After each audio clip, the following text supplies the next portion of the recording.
A'udzubillahi minasyaitonir rajim. Bismillahirrahmanirrahim. Innal hamdalillah nahmaduhu wa nasta'inuhu wa nastahdihi wa nastaghfiruh. Wa na'udzu billahi min shururi anfusina wa min sayyiati a'malina. May yahdihillahu fala mudilla lahu wa may yudlil fala hadiya lahu. Asyhadu an la ilaha illallah wahdahu la syarika lahu wa asyhadu anna Muhammadan 'abduhu wa rasuluh. Qala rabbi shrah li sadri wa yassir li amri wahlul 'uqdatam min lisani yafqahu qawli. Rabbi zidni ilman amma ba'd. Assalamualaikum warahmatullahi wabarakatuh. Alhamdulillah, pertama kita syukur kepada Allah Subhanahu wa taala dengan keizinan Allah kita diberikan kesempatan pada pagi ini, pada hari Jumaat yang berbahagia ini, untuk sama-sama kita dapat duduk sekejap untuk kita ingat memperingati berkenaan dengan beberapa perkara.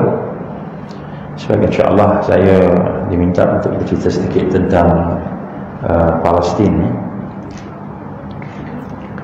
Jadi insya-Allah sebagaimana yang kita ketahui, perkara yang sedang berlaku di Gaza secara umum ataupun Palestin dan Masjid Al-Aqsa ataupun kita kata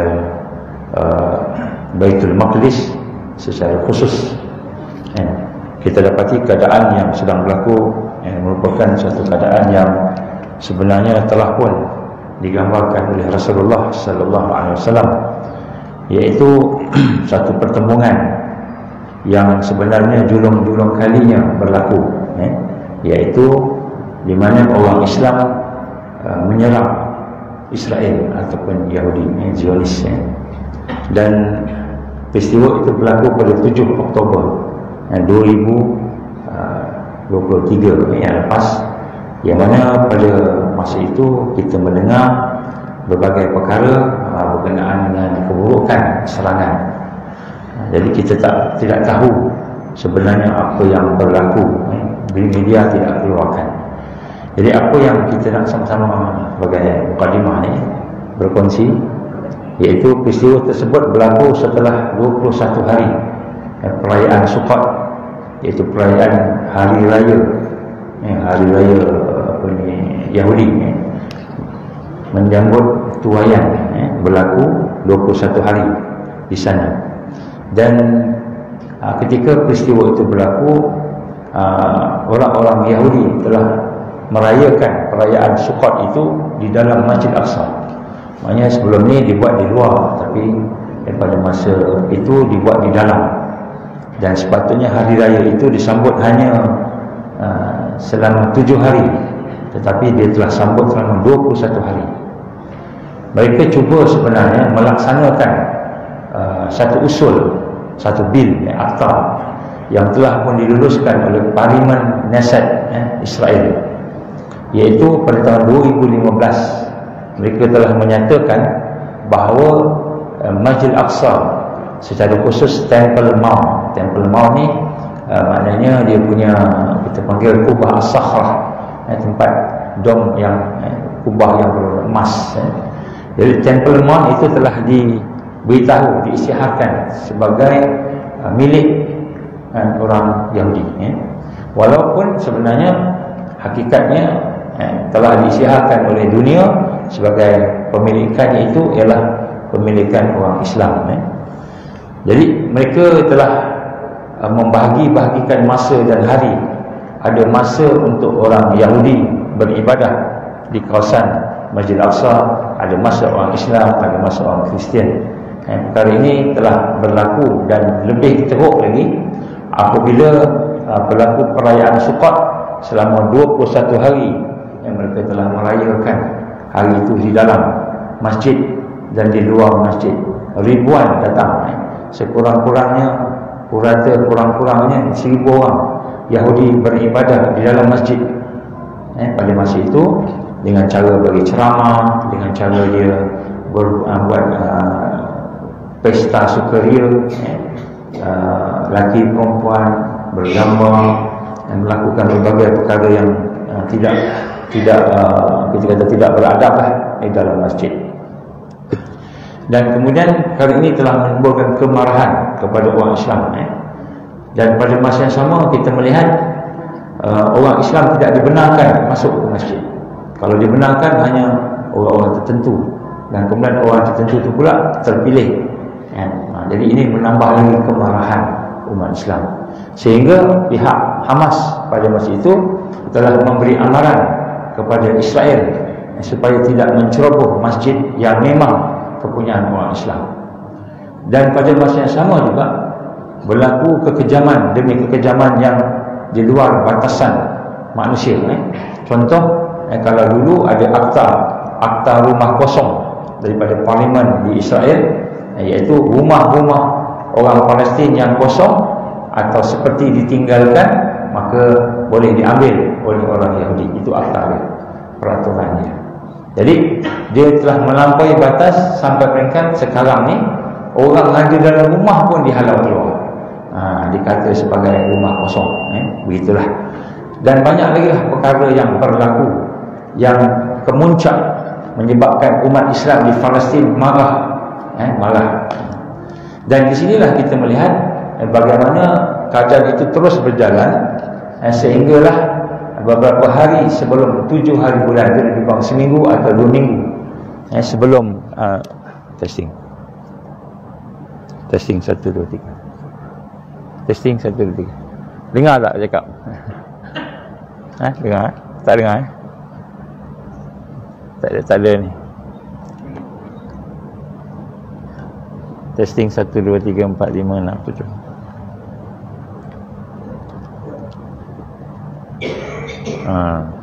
Tak ada ni apa? Tak ada. Cuba dalam tak ada.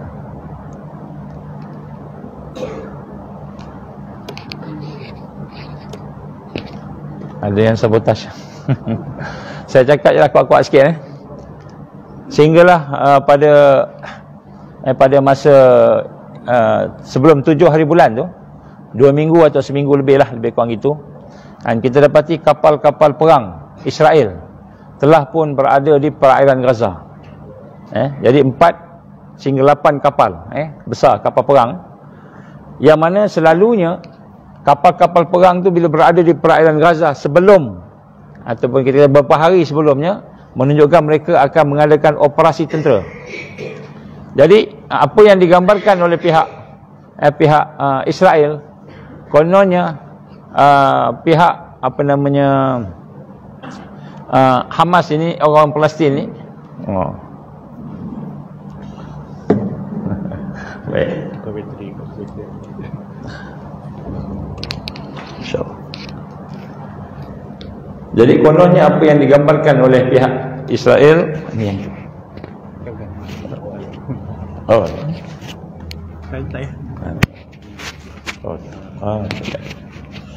Apa yang digambar oleh Israel, kononnya orang Islam menyerang. Baik, saya beritahu ceritanya. Sebenarnya kira-kira seminggu lebih sebelum daripada Israel diserang oleh Hamas pada 7 Oktober tu, telah ada 4 kapal sehingga 8 kapal perang di perairan Gaza.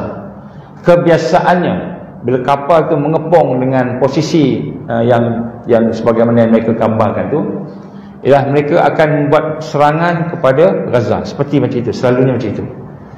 Jadi apa yang ada kepada pihak Hamas pada masa itu, mereka telah bermesyuarat dengan pihak-pihak kepimpinan mereka dan juga pihak ulama yang ada, para alim ulama, dan juga wakil-wakil daripada rakyat yang ada, menyatakan bahawa sebenarnya pihak Israel memang nak menyerang Gaza. Kenapa mereka nak menyerang Gaza? Kerana mereka ingin melaksanakan akta-akta baru yang telah mereka luluskan di Parlimen Knesset, Parlimen Israel, yang bermula daripada 2012 lagi sehinggalah kemuncaknya pada 2015 apabila mereka telah mengisytiharkan Baitul Maqdis itu milik Israel. Macam itu mereka isytiharkan, dan mereka telah menyatakan bahawa orang Israel, orang Yahudi dan juga orang bangsa lain boleh beribadah dalam masjid. Dan inilah berlaku secara intensif pada sebelum 7 hari bulan Oktober selama 21 hari, di mana mereka telah melaksanakan perayaan Sukkot tadi saya sebut, selama 21 hari merayakan perayaan tersebut di luar dan di dalam Masjidil Aqsa. Mereka buat kemah-kemah, mereka buat pondok-pondok seperti pondok-pondok pertanian dan sebagainya. Mereka buat ceramah, mereka buat pesta-pesta minum, pesta-pesta menyanyi dan ramai-ramailah di dalam kawasan Masjidil Aqsa. Dan pada masa yang sama mereka menghalang orang Kristian dan orang Islam masuk ke dalam Masjidil Aqsa. Orang Islam nak sembahyang dihalang. Hanya beberapa orang, ada beberapa orang yang terpilih saja yang dibenarkan masuk. Dari sinilah telah menimbulkan kemarahan kepada orang Palestin. Dan pada masa yang sama saya sebut tadi, penjara contohnya tak dibenarkan lawatan ziarah keluarga ke penjara tahanan-tahanan Israel itu, dan begitu juga rumah-rumah dirampas dan sebagainya. Jadi kemuncak peristiwa tersebut telah membuatkan pihak Gaza mengambil keputusan bersama dengan pertimbangan-pertimbangan yang mereka lakukan, iaitu terpaksa mereka melakukan projek Taufan Al-Aqsa, menyerang Israel dalam rangka nak menyelamatkan Al-Aqsa. Kerana dalam ucapan-ucapan presiden dia, menteri dia pada tahun 2023 lagi ataupun 2022 juga menyatakan bahawa mereka by hook or by crook, dia kata, dengan apa cara sekalipun mesti ambil Al-Aqsa, dan mereka merancang untuk merampasnya secara berperingkat sehinggalah pada tahun 2024 tahun ini bulan Mac ataupun bulan Mei, antara dua lah. Jadi tuan-tuan dan puan Allah Ta'ala sidang Jumaat yang dikasihi sekalian, sungguh-sungguh penyerangan tersebut adalah merupakan satu yang berdasarkan pada pertimbangan tempatan yang sebenarnya kita yang di luar ni tak banyak tahulah tentang perkara tersebut. Dan mereka menyerang menyebabkan Israel terkejut. Pada 7 Oktober itu adalah hari rehat, dikata hari rehat kepada orang Yahudi itu, kerana mereka telah merayakan perayaan Sukkot itu selama 21 hari. Jadi bila dia merayakan tu, maka mereka nak ambil rehat hari Sabtu, hari Ahad. Tapi pada hari Sabtu itulah serangan telah dilakukan. Dan ini sebenarnya menepati dengan apa yang digambarkan oleh Rasul sallallahu alaihi wasallam akan berlaku satu masa orang Islam akan menyerang orang Yahudi. Sebelum ni orang Yahudi menyerang orang Islam.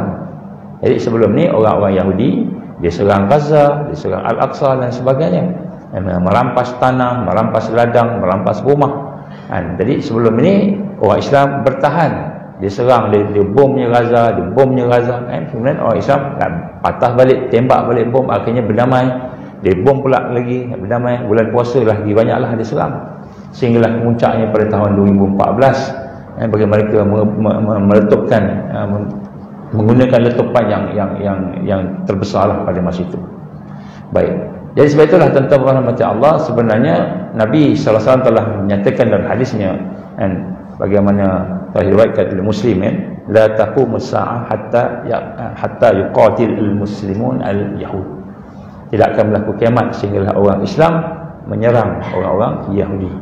Dan kemudian sampai peringkat orang Yahudi itu akan lari, kalah, lari, takut, duduk belakang pokok, duduk belakang batu. Kemudian batu pokok akan panggil, ya Abdullah, ya Muslim, wahai hamba Allah, wahai orang Islam, datang sini, ta'al, mari sini, bunuh belakang aku ada Yahudi, bunuh dia. Jadi hadis ini menunjukkan kepada kita bagaimana sekiranya berlaku perkara-perkara demikian, maka sudah tentulah apa yang digambarkan sebagai kemenangan Islam itu sudah bertambah dekat. Dan inilah perkara yang telah disebut oleh banyak penganalisa yang ada di seluruh dunia, termasuklah dari Amerika sendiri, di mana penganalisa tentera, ada beberapa oranglah yang memang mengikuti peristiwa-peristiwa pertembungan antara Hamas dan Israel ini, menyatakan bahawa sekiranya perkara ini berterusan, maka sudah tentulah Israel akan lenyap daripada permukaan bumi.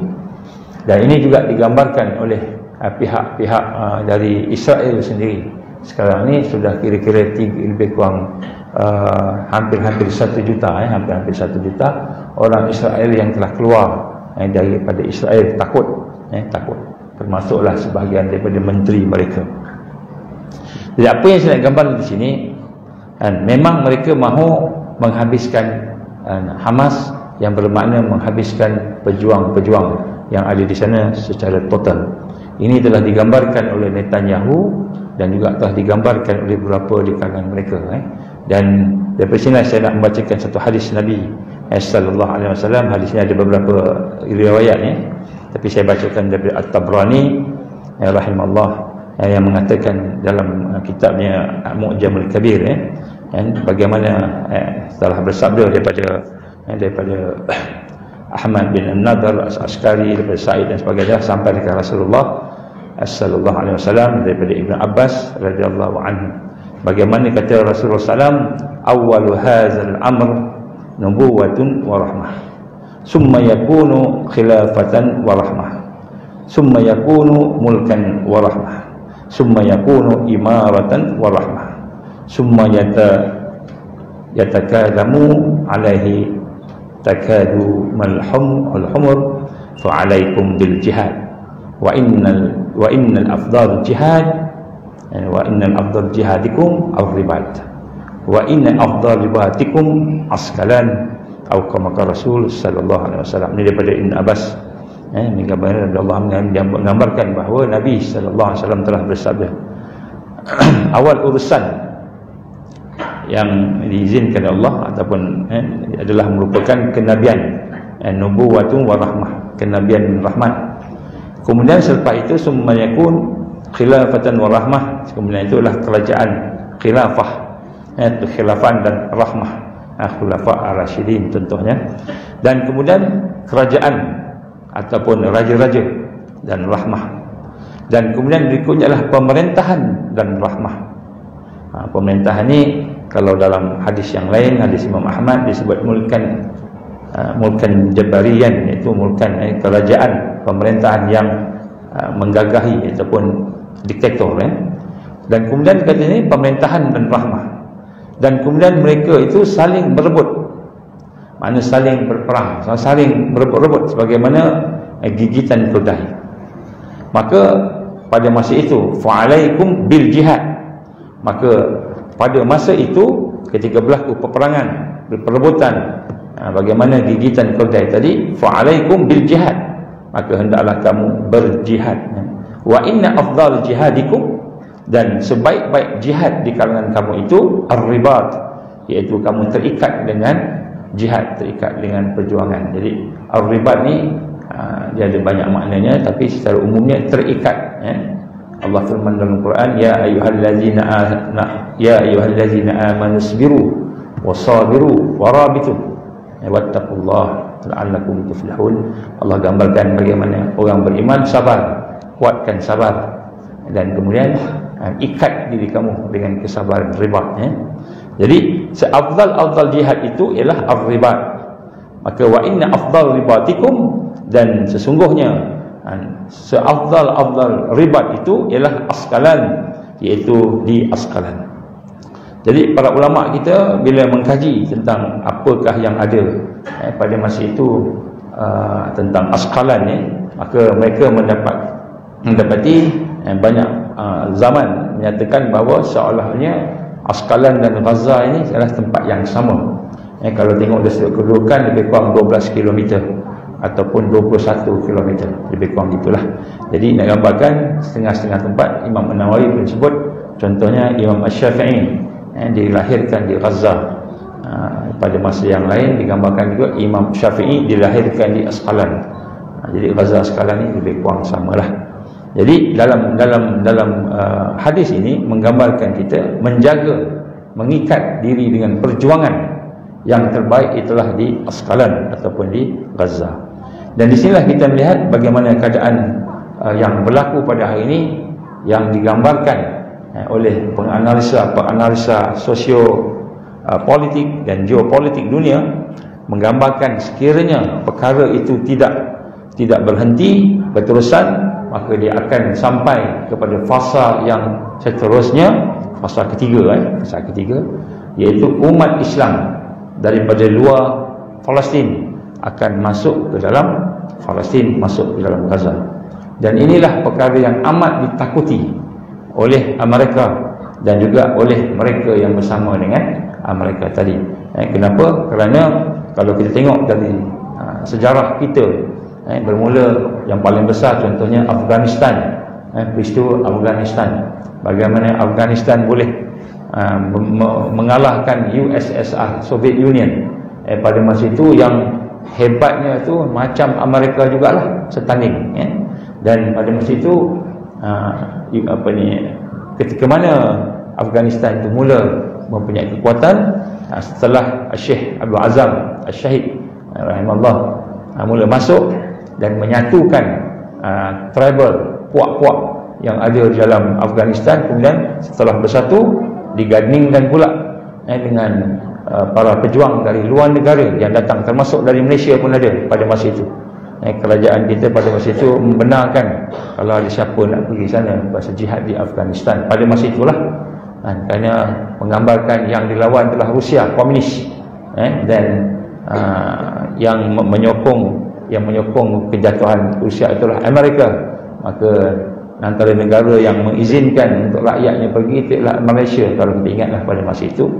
Dan Allah izin dengan kehadiran para pejuang dari seluruh dunia masuk ke Afghanistan pada masa itu di bawah pimpinan antara Syekh Abdul Azam Al-Syahid rahimahullah, yang telah membawa kepada kejatuhan, bukan kemenangan sahaja, kejatuhan Soviet Union.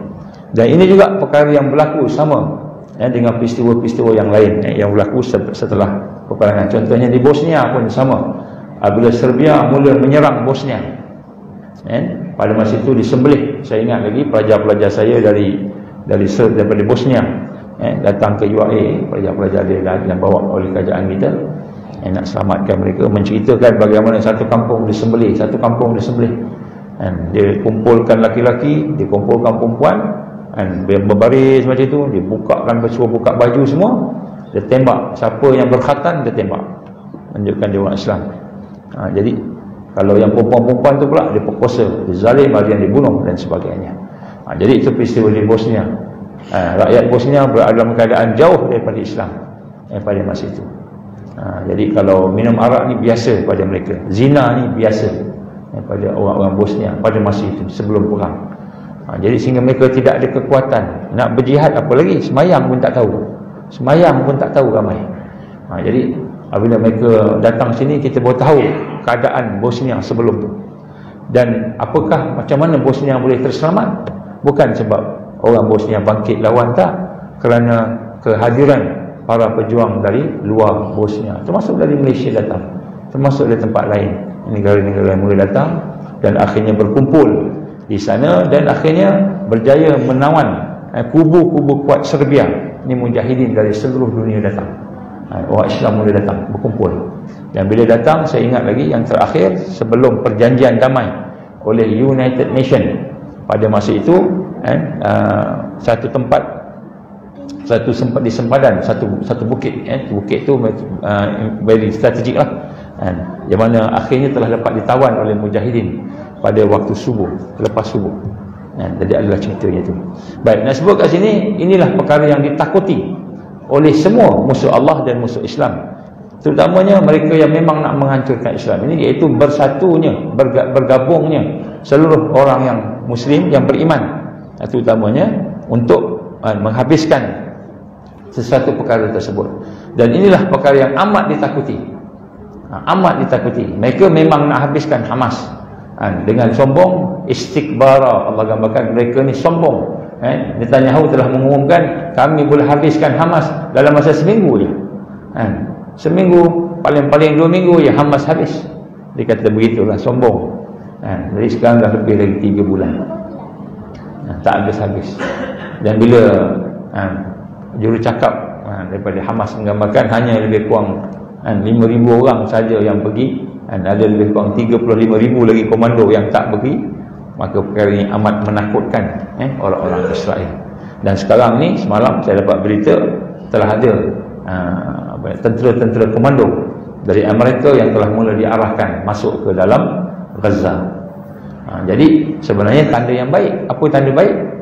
Sekiranya tentera luar mula masuk ke dalam Gaza, Palestin, untuk nak menghabiskan orang Islam di sana, insya-Allah secara fitrahnya sunnahnya tentera-tentera orang Islam yang daripada negara lain akan masuk.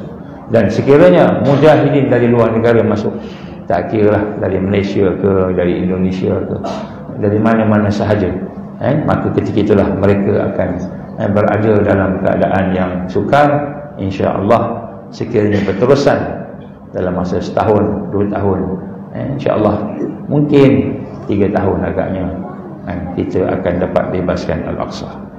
Ya, sebab itulah perkara yang berlaku pada hari ini adalah merupakan perkara yang penting dan besar. Saya menyeru kepada tuan-tuan, terutama sedang Jumaat yang dikasihi sekalian, supaya mengambil berat tentang peristiwa yang berlaku. Kerana ini bukan perang biasa. Ini bukan perang antara orang Palestin lawan orang Yahudi. Ini bukan perang di antara negara Israel lawan negara Palestin, orang Arab lawan orang Yahudi. Ini bukan perang dekat sana jauh, dekat Mediterranean tu jauh, bukan. Ini adalah peperangan antara orang Islam dengan orang yang mahu menghancurkan Islam, orang beriman dengan orang yang kufur, yang menentang Allah Subhanahu wa taala. Allah gambarkan dalam Quran, a'udzubillahi minasyaitonirrajim, la tajidanna asyaddan nas adawatan lil ladzina amanu al-yahud wal ladzina asyraku. Pasti kamu jumpa di kalangan manusia ini mereka yang paling hebat, paling kuat, asyaddan nas, manusia yang paling dahsyatlah di kalangan orang-orang yang ada di dunia ni, yang bermusuhan, yang bermusuhan dengan orang-orang yang beriman. Siapa dia? Al-Yahud, Zionis. Walladzina asyraku, dan mereka yang mensyirikkan Allah. Jadi ini pasti bila dahsyat ni, Allah dah iktiraf dahsyat ni, maknanya kalau dia datang kat negara kita, dia akan buat kita ni lebih daripada teruk lagi, Kita dengar bagaimana mereka menggambarkan Malaysia ni sebagai negara yang bersekutu dengan Hamas, disebut begitu. Yang mana bila disebut Hamas ni lebih teruk dari binatang. Dia kata binatang anjing hitam tu lebih mulia daripada bangsa-bangsa yang lain. Baik. Jadi tuan-tuan dan puan, perkara ini sedang menuju kepada satu yang besar. Jadi seolah-olahnya sahabat-sahabat saudara kita di Palestin yang sedang berhadapan dengan kita kata senjata, peluru yang ditujukan kepada mereka sampai ke hari ini, mereka boleh bertahan seolah-olahnya mereka sedang menunggu bantuan daripada sahabat-sahabat mereka yang ada di luar Gaza. Bertanya seorang sahabat Rasulullah sallallahu alaihi wasallam, Shaddad bin Aus radhiyallahu anhu, ketika Rasulullah sallallahu alaihi wasallam pada saat akhir hayat. Jadi Nabi sallallahu alaihi wasallam ketika sedang sakit, sakit sampai pingsan, Nabi sallallahu alaihi wasallam bangun, nak solat, Nabi dah tak larat nak solat, Nabi duduk di belakang Abu Bakar, minta Abu Bakar jadi imam. Jadi sahabat Shaddad ni dia salah seorang sahabat yang cerdik lah.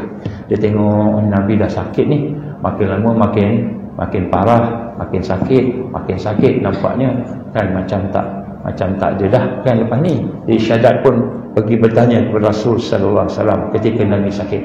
Maka dia kata, ya Rasulullah, sekiranya kami telah kamu tinggalkan, ya Rasulullah, sekiranya kamu tinggalkan, apakah perintah kau kepada kami, ya Rasulullah? Jadi Rasul sallallahu alaihi wasallam yang sedang sakit tengok Shaddad bin Aus radhiyallahu anhu, dia berkata, alaikum bi baitil muqaddas. Nabi sebut alaikum bi baitil muqaddas, hendaklah kamu bersama-sama dengan Baitul Maqdis. Jadi Nabi sallallahu alaihi wasallam ketika sakit tenang, pada masa itu bila ditanya, apa perintah engkau ya Rasulullah, kalau engkau tak ada dah,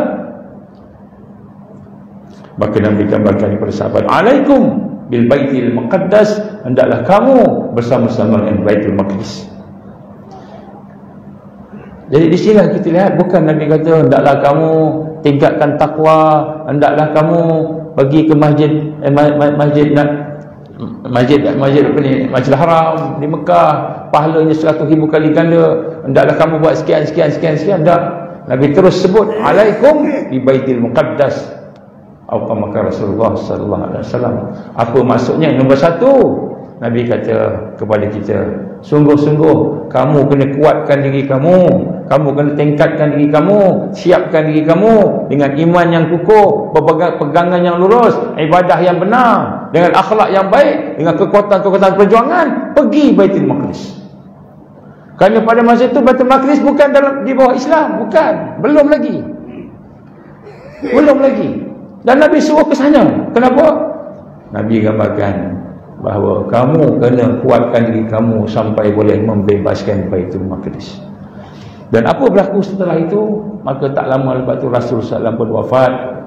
Dan ketika wafatnya Rasul, Syajjad bin Aus dengan beberapa sahabat lain berangkat pergi ke Baitul Maqdis. Kalau dia tahu Baitul Maqdis ni perlu dan patut dibebaskan, maka dia akan menjadi wakil Islam. Tengok kat sana, wakil sahabat Nabi sallallahu alaihi wasallam sampai dia mati di Palestin.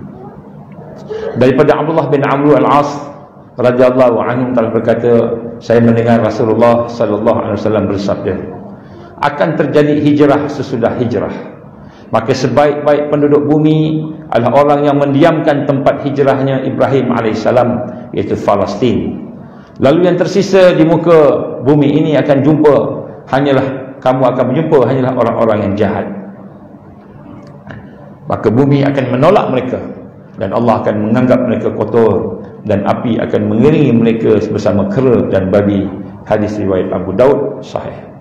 Gambarkan sini bagaimana Nabi sallallahu alaihi wasallam gambarkan kepada kita antara hijrah yang akan baik, yang sebaik-baik penduduk bumi ini ialah hijrahnya tempat Nabi Ibrahim alaihissalam, di mana di Bir'us Sab'ah, tempatnya itu namanya Bir'us Sab'ah.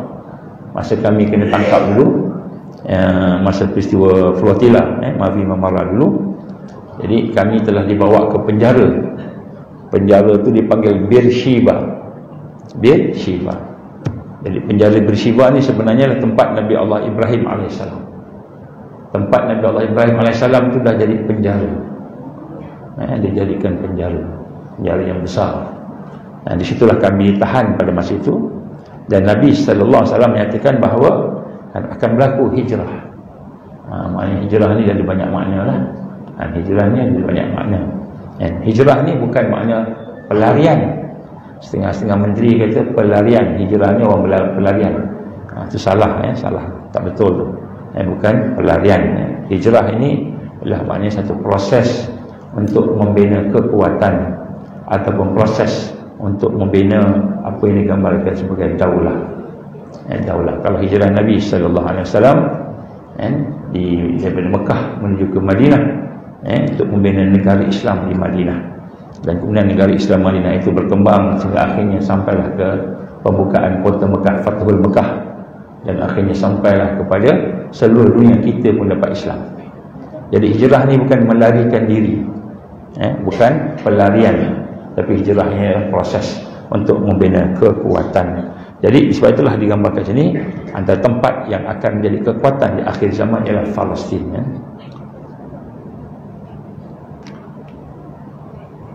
Kemudian di sini jugalah daripada Ibn Abbas, saya bacakan masuk masih tak cukup. Baiklah. Jadi untuk itu saya nak cuba simpulkan beberapa perkara. Yang pertama, tuan-tuan sidang Jumaat yang dirahmati Allah Taala, peristiwa yang sedang berlaku di Gaza bukanlah peristiwa yang kecil. Saya dapat beberapa maklumat, tapi maklumat ni jangan tanya kat saya lah, cari sendiri kalau siapa berminat lah. Sebenarnya sudah ada mujahidin luar dah masuk ke dalam Gaza, dan mereka telah berjuang. Malahan di kalangan mereka telah ada yang syahid. Malahan yang ada syahid itu pula di kalangan mereka itu dikabarkan ada dari negara kita, Malaysia. Jadi jangan tanya lebih-lebih lah. Saya nak sampai yang ini sebab apa? Sebab sekiranya perkara ini telah berkembang macam mana yang kita nampak tadi, maka tak ada jalan lain, maka akhir dengan kemenangan Islam. Sebab tu projek ini dinamakan Taufan Al-Aqsa. Dia tak namakan projek menyelamatkan Gaza, disamakan projek ini Al-Aqsa. Kerana kalau kita tengok, walaupun digambarkan sebab Hamas serang Israel ni, dia kata maka ramai mati, kanak-kanak ramai mati, orang tua ramai mati, orang-orang Gaza, lebih daripada 70% bandar-bandar, kampung-kampung sebenarnya pusat tahanan yang ada dalam Gaza itu pusat tahanan, dikepung, penjara yang terbuka, dihancurkan. Maka semua salah orang Islam. Kenapa salah orang Islam? Kenapa pergi serang? Kan dah kena serang balik. Saya sebut pada tuan-tuan pada hari ini, sebenar perkara yang berlaku, mereka memang mahu menyerang Gaza. Sebab tu dah ada 4 kapal perang besar saya gambarkan tadi, sehingga 8 yang ada di perairan Gaza sebelum lagi 7 hari bulan Oktober. Dan memang mereka nak menyerang. Kenapa mereka nak menyerang? Kerana mereka dah sebut dah sejak daripada tahun 2022. Sebenarnya sejak dari tahun 2016 mereka dah sebut mereka nak mengambil Baitul Maqdis. Dia mengambil secara berperingkat dengan menukarkan Baitul Maqdis kepada rumah ibadah antarabangsa. Rumah ibadah antarabangsa. Kalau berlaku atau tidak berlaku serangan Hamas pada 7 bulan Oktober yang lepas, maka pada masa itu tetap Israel akan serang Gaza, kerana dia nak mengalihkan pandangan kita, tengok Gaza, jangan tengok Baitul Maqdis, kerana mereka nak ambil Baitul Maqdis. Inilah tipu daya muslihat mereka. InsyaAllah mudah-mudahan kita dapatlah sikit sebanyak, dan insyaAllah tuan-tuan dan puan sila ambil perhatian, insyaAllah kita akan menuju pada kemenangan, walaupun banyak tipu daya dia. Wabillahi taufiq wal hidayah. Assalamualaikum warahmatullahi wabarakatuh.